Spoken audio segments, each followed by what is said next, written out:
first of all, welcome to INS. Thank you so much. सबसे पहले आपसे जानना चाहेंगे कि you have started 2025 with a band. So सारे तुम्हारे हो गए हैं. जी. It's already a chart buster. So what inspired you to do this song? 2025 शुरुआती थी साल की और मैं यही चाहता था कि मैं अपने फैंस को एक लव बैलेड जिसके लिए मैं जाना चाहता हूँ, चाहे वो मेरे सुन मेरे हमसफ़र हो, तेरा बन जाऊँगा, जो भी मेरे गाने रहे हैं, मैं वैसे एक लव बैलेड देना चाहता था और प्राउडली कह सकता हूँ कि as per me it's one of my bestest creation और बहुत एक खूबसूरत गाना, मेरे दिल से मैं बहुत सेटिस्फाइड था. And then T series also just love the song. Bhushan sir को बहुत बहुत पसंद था the way he only wanted this song only to be the first one. Like we have a deal. I've signed a deal with T Series and this is the first one out of that deal. So मैं चाहता था कि साल की शुरुआत अपने fans को एक लव बैलेड दे के ही करूँ, तो बस वही पर्पस था और कोशिश यही थी कि जितना ट्रू और ऑनेस्ट अपने एक्सप्रेशन दे पाऊँ फैंस को, तो वही किया. Okay, your signature is soulful love song. So what makes a great love ballad in today's music industry? I feel हर एक आर्टिस्ट का अलग अलग तरीका है. लव एक ऐसा इमोशन है जो कभी भी आउट ऑफ कॉन्टेक्स्ट जा ही नहीं सकता है. हर एक आर्टिस्ट का एक्सप्रेस करने का अलग तरीका है. मैं बस ये होता है मेरे जितने भी गाने हैं मेरे हमेशा वो सिंपल रहे हैं, चाहे उसके वर्ड्स भी हों, चाहे मेलेडी हो. जो धुन आप घर सुन लें और उसके बाद आप वो घर लेके जाते हैं, चाहे आप थिएटर में सुने या किसी प्रोजेक्ट में सुने या वैसे एज अ सिंगल सुने, कहीं पर भी सुने, अगर वो मेलेडी वो धुन आपको याद रहती है तो I think that's the perfect blend. वो simple lyrics, right lyrics with that perfect melody. तो वो मेलेडी का होना बहुत जरूरी है because I compose first then write and then I sing it. You have worked with T Series and Ekta Kapoor closely. So what is the secret behind this successful collaboration? I think is their belief in me. Is their belief in me that whatever I'm gonna make for them, it's gonna be loved by people. I think वो एक विश्वास होना बहुत ज़रूरी है एक artist के ऊपर. और एकता के साथ मेरा एक बहुत बहुत बहुत खास रिलेशन रहा है. बहुत ज़्यादा पसंद करती है मेरे म्यूज़िक और मेरी आवाज़ को. Same with T series also, they really believe in me right from Sun Mere Humsafar. तो वो विश्वास होना बहुत ज़रूरी है और फिर उस विश्वास पर कायम होना और खरा उतरना वो मेरे ऊपर है. तो मैं पूरी कोशिश रखता हूँ कि मैं सच्चा रहूँ और उनके विश्वास को कभी भी डाउन ना होने दूँ. तो बस यही एक सिंपल सी कोशिश है. You worked in on films and OTT and singles. So which platform do you enjoy working the most and why? I think I never make music for any platform as such. I never make music for any particular project कि मैं एक film के लिए बना रहा हूँ या मैं OTT के लिए बना रहा हूँ या सिंगल के लिए कर रहा हूँ. मैं गाने को गाने के लिए बनाता हूँ. गाने को गाने के लिए बनाना चाहिए. डिस्पाइट ऑफ द फैक्ट कि वो कहाँ पर आ रहा है कहाँ पर नहीं आ रहा है वो कभी मैटर ही नहीं करता है आपको, एटलीस्ट टू मी. तो मैं बस ऐसे ही गाने से प्रेम है तो गाना बनाना चाहता हूँ एक अच्छा, फिर वो जहाँ भी आए वो अपनी डेस्टिनी खुद लेके आता है. Some music lovers feel the industry relies too much on recreation. So do you think the trend of reprise song is killing originality? Is Killing originality. See definitely ये चीज़ ज़रूर है कि ज़्यादा हर एक प्रोजेक्ट हर दूसरी फिल्म में आप सुन लेंगे कि रिक्रिएशन हो रहे हैं. अब तो OTT के अंदर भी वो रिक्रिएशन पुराने गानों को रिक्रिएट किया जा रहा है. तो क्योंकि उनकी फ्रीक्वेंसी इतनी बढ़ गई है तो डेफिनेटली ये लगता है कि ओरिजिनल कम आ रहे हैं. क्योंकि ओरिजिनल आप देखें तो अगर रेशियो ऑलमोस्ट 8:2 हो चुका है कि अगर 8 रीप्राइज बन रहे हैं, 7 रीप्राइज रिक्रिएशन हो रहे हैं, 1 या 2 या 3 ओरिजिनल बन रहे होंगे एट द सेम टाइम, एक रेशियो वाइज देखा जाए तो इसलिए that's making people to talk about this topic. Otherwise recreation होनी चाहिए, लिमिट में होनी चाहिए और जब तक उन गानों को छेड़छाड़ ना किया जाए, उन गानों के ओरिजिनल गानों के सोल से ना छेड़छाड़ की जाए, रिक्रिएशन अच्छा है बट बैलेंस होना बहुत ज़रूरी है. राइट बैलेंस होना बहुत ज़रूरी है. वो आजकल मिसिंग है मुझे लग रहा है क्योंकि बहुत ज़्यादा हो रहा है तो इसलिए लोगों को लग रहा है कि ओरिजिनलिटी किल हो चुकी है. With AI generated music becoming popular, so do you think singers and composers will be replaced in some day? I don't think so. मुझे नहीं लगता. अगर ऐसा होता तो फिर इंसान भी फिर रिप्लेस हो ही सकते हैं. फिर तो आप एक AI जनरेटेड लोगों के साथ ही दोस्तियां भी करेंगे और शायद शादी भी AI जनरेटेड किसी के साथ ही कर लें. मुझे ऐसा लगता है कि अगर इंसान जो इंसान बनाया, इंसान नहीं तो AI बनाया है ना, तो इंसान को रिप्लेस नहीं कर सकता वो. मैं ऐसा मानता हूँ. और स्पेशली संगीत एक ऐसी चीज़ है, ऊपर वाले की ब्लेसिंग होती है, ये हर किसी को नसीब नहीं होती. तो अगर वो है तो भगवान ऊपर बैठा है, वो छीन नहीं सकता. तो मुझे इस कभी भी नहीं लगता. म्यूजिक इंडस्ट्री में जैसे AI जनरेटेड मतलब चीजों से हो जाती है, गाना ठीक हो सकता है, म्यूजिक ठीक हो सकती है. जी. नहीं, AI से ठीक नहीं होता. आप मेरे ख्याल से ऑटो ट्यून की बात कर रहे हैं. वो ठीक नहीं होता. वो बात ये होता है कि ऑटो ट्यून होता आ रहा है लंबे टाइम से और वो होना भी चाहिए. इट्स लाइक आपने फिल्टर लगाया या लड़कियां हैं तो लड़कियां मेकअप क्यों करती हैं? लड़कियां भी मेकअप करती हैं just to polish themselves and bring out the best of themselves in front of the people. तो नॉन सिंगर को सिंगर नहीं बना देता ऑटो ट्यून. आप एक अच्छा गाते हैं, अगर आप सिंगर हैं, आपको म्यूजिक की समझ है, तो वो आपको एक पॉलिश तरीके में सामने लेकर आता है और जो कि राइट वही एक बैलेंस तरीके में उसका यूज होना भी बिल्कुल ठीक है और trust me, 99% of the songs of the musicians, they use auto-tune, and it should be rightly used in a right way. Independent artists often struggle against big music labels. So you have worked closely with labels. So what's your take on independent versus label debate? there is no debate as such. I would say आज India में इस समय जो music scene है at its prime, आज तक since the time जब से इंडिया हुआ है, म्यूजिक जो आज है, जिस वर्ल्ड वाइड इंडिया जो रिप्रेजेंट कर रहा है म्यूजिक को, आई थिंक इतना हाइप और इतनी पीक पर म्यूजिक कभी भी नहीं था। और ये होना ही था देर दुरुस्त, क्योंकि टैलेंट इतना कूट कर भरा हुआ है हमारे देश के अंदर, और अब प्लेटफॉर्म्स हैं। अब वो बात इंडी म्यूजिक और बॉलीवुड म्यूजिक की होनी है, अगर अच्छा म्यूजिक है तो वो हर जगह चलेगा, और you have your audience for every kind of a genre that you do. Your romantic songs have been massive hits. So do you ever feel pressure to experiment with a different genre like rap or EDM? No, वो तो pressure मैं तब feel करूंगा जब मेरा interest होगा वो सब चीज़ें करने में। तो मैं बहुत ज़्यादा अपने आप को चैलेंज करता हूँ। अलग अलग गाने, अलग जो अभी आप आने वाले इस वाले 2025 में खासकर सुनने वाले हैं, बहुत सारे प्रोजेक्ट्स में और बहुत सारे मेरे सिंगल्स और बहुत सारी फिल्मों में जो मेरे गाने आएंगे, वो आप देखेंगे कि वो अलग कैसे हैं। बट आपका जो सोल रहता है वो आपका वो सेम ही रहता है। आपको अपनी पहचान, अपनी छाप तो छोड़नी ही होती है। तो I am really happy the way things are happening, और मैं अपनी स्ट्रेंथ पे काम करता हूँ। अपनी स्ट्रेंथ मुझे बखूबी पता है और अपनी वीकनेस भी पता है, तो मैं वीकनेस पे काम करके बस स्ट्रेंथ को किसी भी गाने में मैं छोड़ता नहीं हूँ। If you could redo any song from Bollywood golden era, which one would you pick and why? I think मैं ऐसा कोई गाना नहीं होगा। मैंने अभी लेटली लास्ट ईयर तेरे बिन मेरा एक गाना आया था, तेरे बिन, जो कि 17 साल पहले आतिफ असलम, मिथुन सर और साइद कादरी साहब ने लिखा था एक इनका ट्राई में। आई हैव डन अ तेरे बिन विच केम लास्ट इन डिसम्बर ओनली 2024।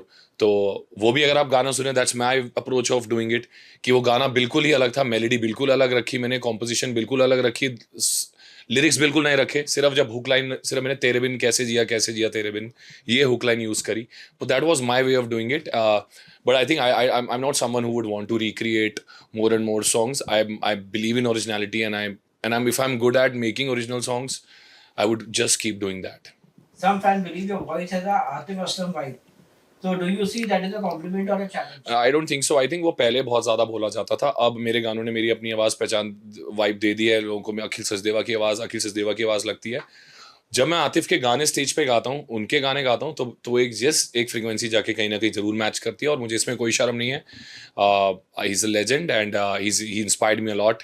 जब मैं म्यूजिशियन बनना शुरू हुआ था तो मैं उनसे बहुत इंस्पायर हुआ था।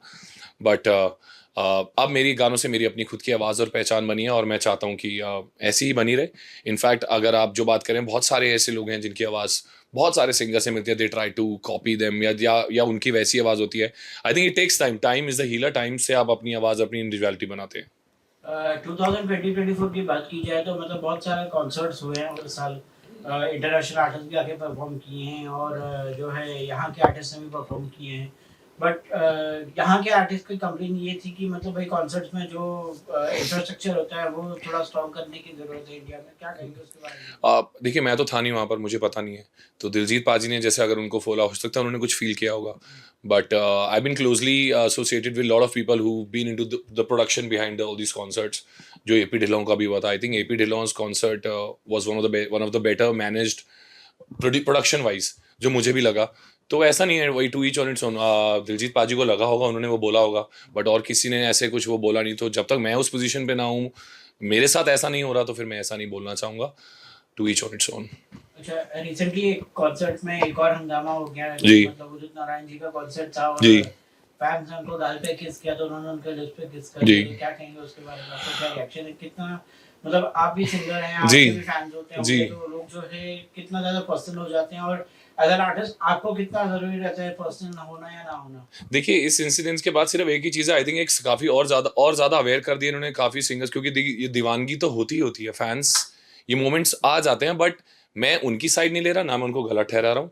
मैं अपने बारे में बात करना चाहूँगा, बट आपको सिर्फ मैं इस चीज़ से एक सीख लेना चाहूँगा कि you should be more aware of this. Personally अपने बारे में अगर बात करूँ, क्योंकि आजकल का ज़माना वो पहले वाला ज़माना नहीं रहा। आजकल आपको पता भी नहीं है कि आपका कौन से एंगल से, कहाँ से कौन कैप्चर कर रहा है, और किस तरह उसको दिखाया भी जा सकता है।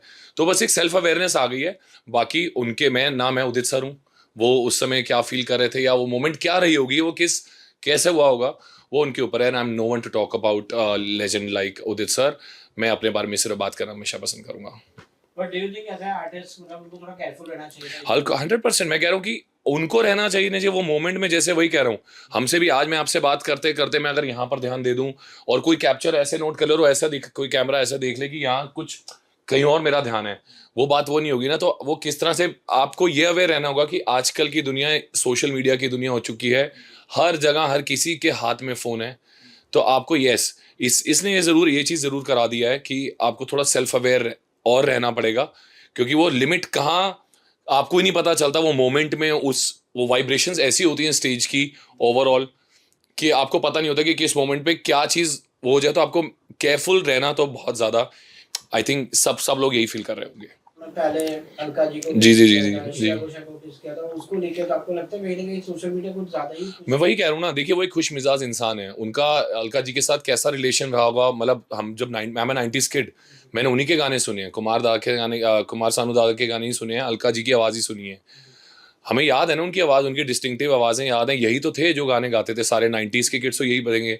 तो उनके साथ उनका क्या रिलेशन रहा होगा, वो हम कौन होते हैं उनके पर बात करने वाले। उनके साथ वो किस सी जहाँ तक जनता मेरे को दूर से दिखता है, वो बहुत खुश मिजाज इंसान है। मैं उनसे 1-2 बार अवार्ड फंक्शंस वगैरह में मिला हूँ, तो उनके चेहरे से स्माइल कभी भी जाती नहीं है। वो उनका एक अंदाज है वो बात करने का।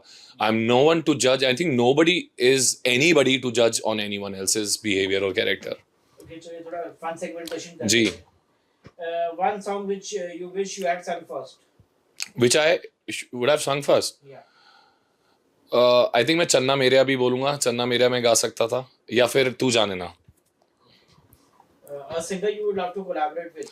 Vishal Mishra, Mithun sir as a composer, Vishal Mishra as a singer composer, both I would want to collaborate. Okay. Your go-to song on a long drive, जाके बताना है। My go-to song है ना, Long drive. अपना बताना है या फिर मुझे किसी और का बताना है? अपना आपका। अपना मेरा खुद का गाना। आई थिंक मैं अभी चन्ना वे पर बहुत ज़्यादा मैं जब एक ड्राइव पे जाता हूँ, जो मेरा सॉन्ग है फ्रॉम द फिल्म भूत, तो I will just sing few lines of that. क्यों दिखे मुझे तू सिरहाने मेरे, सोच के तेरी बातें हम मुस्कुराने लगे, ओ दिल से निकल के आए लफ्जों पे आने लगे, कैसी तेरी खुमारी है हम गुनगुनाने लगे, चन्ना वे हे, कुछ तो है तेरे मेरे दरमिया क्यों लगे, चन्ना वे। Bollywood actor you think suits your voice the best? अभी तक आया नहीं है, बट मुझे लगता है Ranbir Kapoor is my dream actor that I want to sing for. और आई थिंक जिस दिन वो कोलैबोरेशन होगी रणबीर के ऊपर, मेरी आवाज़ बहुत बहुत बहुत अच्छी लगेगी, और मेरी दिली तमन्ना है कि मैं बहुत बड़ा और एक बहुत मैजिकल गाना रणबीर के लिए गाऊँ। One music trend you can't stand. One music Trend you can't stand. the inclination towards that 30-second reels that defines ना at this point, इस समय जो वो 30 सेकंड जो पूरे गाने को डिफाइन करने की कोशिश करती है, क्योंकि एक गाने में आजकल वो रील आपके हिट हो जाए, कुछ लोग इस तरह गाने बनाते हैं कि 30 सेकंड या 40 सेकंड का एक ऐसा पार्ट बना दिया जाए जो रील पे हिट हो जाए, तो वो मुझे वो ट्रेंड अच्छा नहीं लगता। Your guilty pleasure song? Hindi में पूछो तो इसका मतलब क्या होगा? गिल्टी मतलब कि जो सॉन्ग आपको लगा कि भाई ये मैं ऐसे ही गा रहा हूँ बट ये मुझे अच्छा नहीं लग रहा है गाते हुए। ओ नहीं, ऐसा अगर मैं आई थिंक मैं कोई जवाब नहीं दे पाऊंगा। कोई ऐसा गाना मैं गाऊंगा ही तब अगर जो मुझे अच्छा लगेगा, नहीं तो मैं कभी भी नहीं गाऊंगा। Okay. One rumor about you that's completely false. One rumor about me that's completely false. कई लोगों को इनिशियली लगता था कि मैं पाकिस्तान से भी हूँ। जब मेरा सुन मेरा हमसफर आया था, ये बहुत बार बोला जाता था कि मैं पाकिस्तान से भी हूँ, बट या I'm an Indian, always will be. Sing or spill if sing a line from your all-time favorite song. My all-time favorite song? सुन मेरे हमसफर, क्या तुझे इतनी सी भी खबर कि तेरी सांसें